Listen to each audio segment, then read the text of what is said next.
Hello students, अस्सलाम वालेकुम। उम्मीद है आप सब खैरियत से होंगे।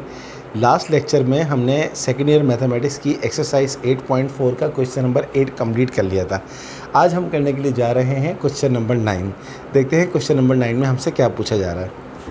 Find the equation of the parabola, the coordinates of any point on which are given by x is equal to t u cos alpha, y is equal to t u sine alpha minus half g t square.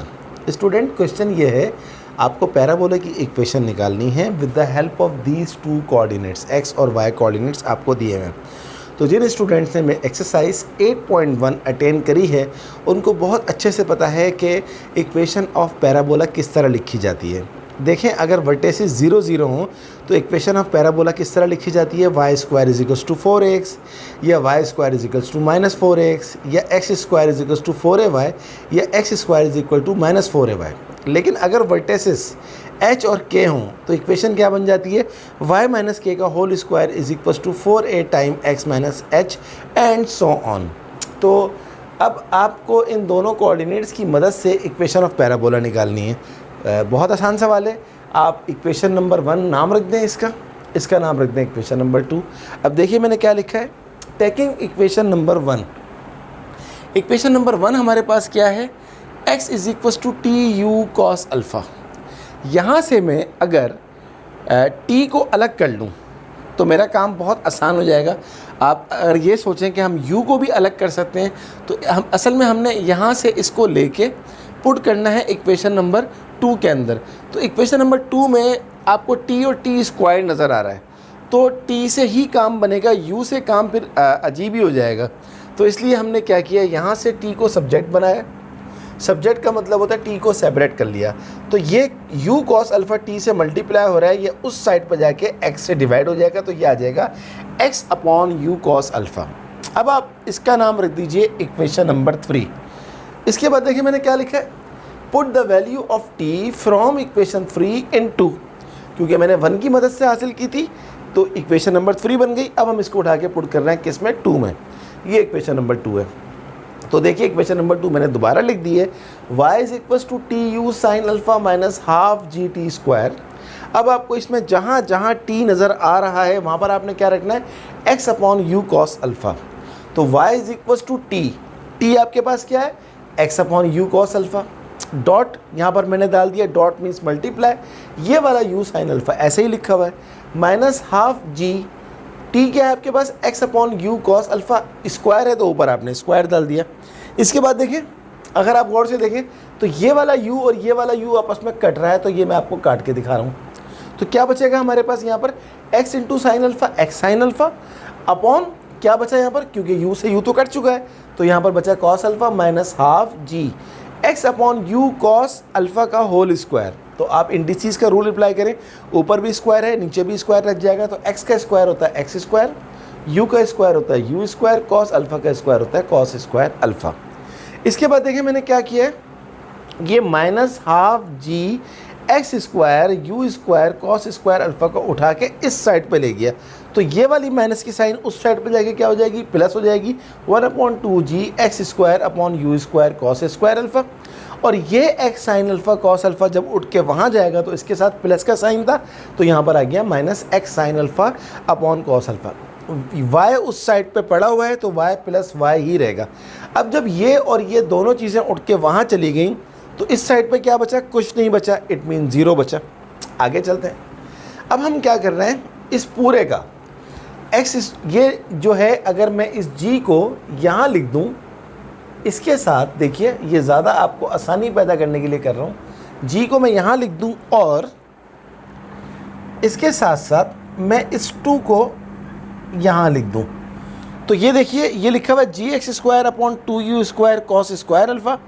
2 मैं ज़रा और clear कर दूँ ताकि आपको आसानी हो जाए। 2u square cos square alpha, यहाँ पर है कॉस अल्फ़ा और y के नीचे कुछ नहीं लिखा हुआ, तो इसका मतलब है 1 लिखा हुआ है। अब मैं क्या कर रहा हूँ, मैं ले रहा हूँ 2u square cos square alpha का एलसीएम। तो 2u square cos square alpha पूरा का पूरा कट गया, यहाँ पर क्या बचा, जी एक्स स्क्वायर।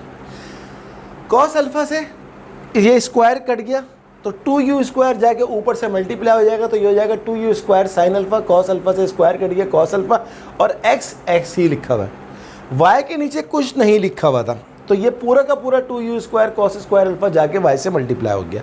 उस साइड पे क्या लिखा हुआ है, 0 लिखा हुआ है। आगे चलते हैं, gx² minus 2u² sine alpha cos alpha x plus 2u² cos square alpha y, ये पूरी जो डिनोमिनेटर है 2u² कॉस स्क्वायर अल्फा इस साइड पे लिखा हुआ है, तो उस साइड पे जाके जब ये 0 से मल्टीप्लाई होगा तो ख़त्म हो जाएगा, क्योंकि जब कांस्टेंट 0 से मल्टीप्लाई होता है तो वो भी 0 हो जाता है।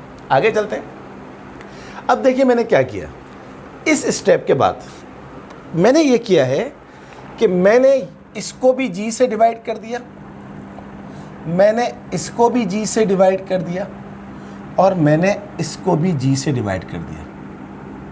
तो आप लिख सकते हैं divide all terms by g। क्यों किया, क्योंकि मुझे x² को सेपरेट करना था।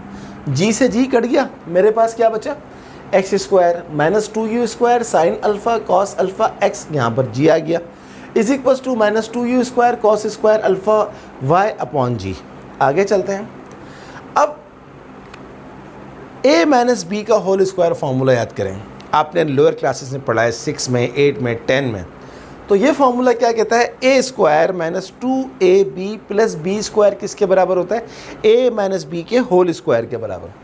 तो इसको मैं सपोज कर रहा हूँ a, तो क्या हो गया a² यानी कि x² माइनस 2a क्या है x, और b की जगह पर मैं क्या रख रहा हूँ u² sine alpha cos alpha upon g। तो ये क्या बन गया a² minus 2ab plus b² चाहिए। अब इससे मुझे पता लग गया कि ये मेरा b है, तो मैंने क्या किया u² sine alpha cos alpha upon g, तो a² minus 2ab plus b²। उस साइड पे क्या लिखा हुआ है minus 2u² cos square alpha y upon g। अब स्टूडेंट्स अलजेब्रा का उसूल है, क्या उसूल है कि अगर आप लेफ़्ट साइड पे कुछ ऐड करते हैं तो एज इट इज़ वही चीज़ आप राइट साइड पे ऐड करेंगे। अगर आप लेफ़्ट साइड पे कुछ सब्ट्रैक्ट करते हैं तो एग्जैक्टली वही चीज़ आप क्या करते हैं राइट साइड के ऊपर सब्ट्रैक्ट करते हैं। क्यों, क्योंकि आपने अपने प्रीवियस वर्क को बैलेंस रखना होता है। देखिए ये वाला जो टर्म था u² sine alpha cos alpha upon g का होल स्क्वायर, ये तो हमें यहाँ पर कहीं भी नज़र नहीं आ रहा, तो इसको बैलेंस करने के लिए हमने क्या किया, यहाँ पर हमने लिखा और एग्जैक्टली यही चीज़ यहाँ पर लिख दी। तो देखें ये इससे कटेगा, दोबारा वही चीज़ आ जाएगी, हमारा काम भी हो गया, हमने इसको बैलेंस भी कर लिया। अब आप इधर आ जाएं, a² minus 2ab plus b² किसके बराबर होता है, a माइनस बी के होल स्क्वायर के। a क्या है x माइनस b क्या है u² sine alpha cos alpha upon g, और ये आ गया इसका होल स्क्वायर। आगे चलते हैं, minus 2u² cos square alpha into y upon g as it is आ गया। इसको खोल दीजिए, u का स्क्वायर क्या होता है u4, साइन अल्फा का square sine square alpha, cos alpha का square cos square alpha upon g का स्क्वायर, ये आ गया g²। और आगे चलते हैं, देखिए जनाब x minus u² sine alpha cos alpha upon g का whole square is equal to, इन दोनों में से, क्योंकि मुझे y को सेपरेट करना है, उस साइड पे x को सेपरेट करना था, इस साइड पे y को सेपरेट करना है। क्यों सेपरेट करना है, फिर वही बात कि हमें इक्वेशन ऑफ पैराबोला बनानी है। तो इन दोनों में से मैंने क्या किया, y को सेपरेट करने के लिए मैंने पूरे इस चीज़ को minus 2u² cos square alpha upon g को बाहर ले लिया। तो यहाँ क्या बचा y minus plus minus u² बाहर आ चुका है, ये u4 है तो खाली u² रह गया, कॉस स्क्वायर अल्फा बाहर आ चुका है तो यहाँ पर सिर्फ साइन स्क्वायर अल्फा हो गया अपॉन g² में से g बाहर आ चुका है तो सिर्फ g रह गया, लेकिन यहाँ पर 2 लगाना पड़ेगा। क्यों, वही बात अलजबरा का उसूल, अलजबरा का रूल। क्यों, देखिए आपने 2 को बाहर लिया था, 2 बाहर लेने का मतलब ये था कि 2 कॉमन है, तो 2 कॉमन का मतलब होना चाहिए था 2 दोनों में नज़र आ रहा है, 2 तो दोनों में नज़र नहीं आ रहा, तो इसलिए जब आपने 2 को बाहर लिया, ये ऐसा ही है। चले मैं आपको बताता हूँ, फॉर एग्जांपल आपके पास फ़र्ज़ करें लिखा हुआ है x प्लस 2, अब यहाँ पर कुछ भी कॉमन नहीं है, लेकिन मैं ज़बरदस्ती 2 को कॉमन लेना चाहता हूँ, तो क्या होगा, मुझे यहाँ पर लिखना पड़ेगा x अपॉन 2 प्लस 1। क्यों, क्योंकि फैक्टराइजेशन का उसूल है कि जिस चीज़ को आप कॉमन लो, अगर आपने ये चेक करना है कि जो काम आप जो चीज़ आपने कॉमन ली है वापस जाइए, यानी कि प्रीवियस स्टेप अगर वेरीफाइड हो रहा है तो आपने काम सही किया वरना गलत किया। अब देखें अगर मैं यहाँ पर 2 नहीं लिखता, मैं लिखता 2 इंटू एक्स प्लस 1, तो क्या होता है 2 इंटू एक्स 2x हो जाता है, 2 1 ज़ा 2, 2x तो मेरे पास है ही नहीं, ऊपर तो खाली x है, तो इसलिए बैलेंस करने के लिए यहाँ 2 लगा देंगे। अब आप देखें 2 को मल्टीप्लाई करें x/2 से, 2 से 2 कट जाएगा, x 2 1 जा 2, ये चीज़ आ गई। तो वही काम हमने यहाँ पर किया है कि हमने जब इस 2 को बाहर निकाला तो बैलेंस करने के लिए यहाँ पर 2 डालना पड़ेगा। आप चेक कर लें, इसको इससे मल्टीप्लाई करें, दोबारा ये चीज़ आ जाएगी, इसको इससे मल्टीप्लाई करेंगे, 2 से 2 कट जाएगा, दोबारा वो चीज़ बैलेंस हो जाएगी और माइनस माइनस प्लस हो जाएगा। I hope you understand this point. Next step, x minus u square sine alpha cos alpha upon g का whole square is equals to. अब मैंने यहाँ पर ये माइनस की साइन लिखी हुई एज इट इज़, यहाँ पर मैंने अपनी तरफ से 4 डाला, ये लिखा हुआ है you square cos square alpha upon 2g। क्यों? क्योंकि इसलिए मैंने यहाँ पर 2 लिखा है कि जब मैं 2 2 करूँगा तो दोबारा ये 2 आ जाएगा। लेकिन सवाल ये पैदा होता है, अच्छा ये चीज़ एज इट इज़ ऐसी ही है, अब सवाल ये पैदा होता है मैंने ऐसा क्यों किया? तो जनाब वही बात कि पैराबोला की कोई भी इक्वेशन ले लें, चाहे वर्टेसिस 0 0 हो, चाहे वर्टेसिस h के हों, उसके इक्वेशन क्या आती है? For example y square is equals to 4ax, for example x square is equals to 4ay, for example y minus k का whole square is equals to 4a time x minus h। तो 4 तो आपको show करना ही होगा। तो अब आप इसको कंपेयर करवाएं, अगर इस वाली इक्वेशन से कौन सी इक्वेशन बन रही है? ये बन रही है x माइनस एच का whole square is equals to minus 4a time y minus k, ये इक्वेशन बन रही है आपकी, ये वाली। तो 4 आपको दिखाना था तो इसलिए आपने ये किया। This is the required equation of parabola, ये हमारा आंसर है। I hope you understand. आप इसको कॉपी करें, पहले पूरा question as it is copy करें और फिर इसको बगैर देखे करें, और फिर भी कोई पॉइंट अगर आपको समझ में नहीं आता, राइट इन कमेंट बॉक्स, मैं आपकी हेल्प करूँगा। और एक और आखिरी बात, बहुत ही इंपॉर्टेंट बात है, वो ये है कि आप मेरे चैनल को ज़रूर सब्सक्राइब करें और बेल आइकन को प्रेस करना नहीं भूलिएगा, क्योंकि जैसे ही आप बेल आइकन को प्रेस करते हैं तो जैसे ही मेरा लेक्चर अपलोड होगा उसका नोटिफिकेशन आपको डायरेक्ट मिल जाएगा। मेरी वीडियोस को लाइक करने के साथ साथ अपने तमाम दोस्तों को शेयर करना नहीं भूलिएगा।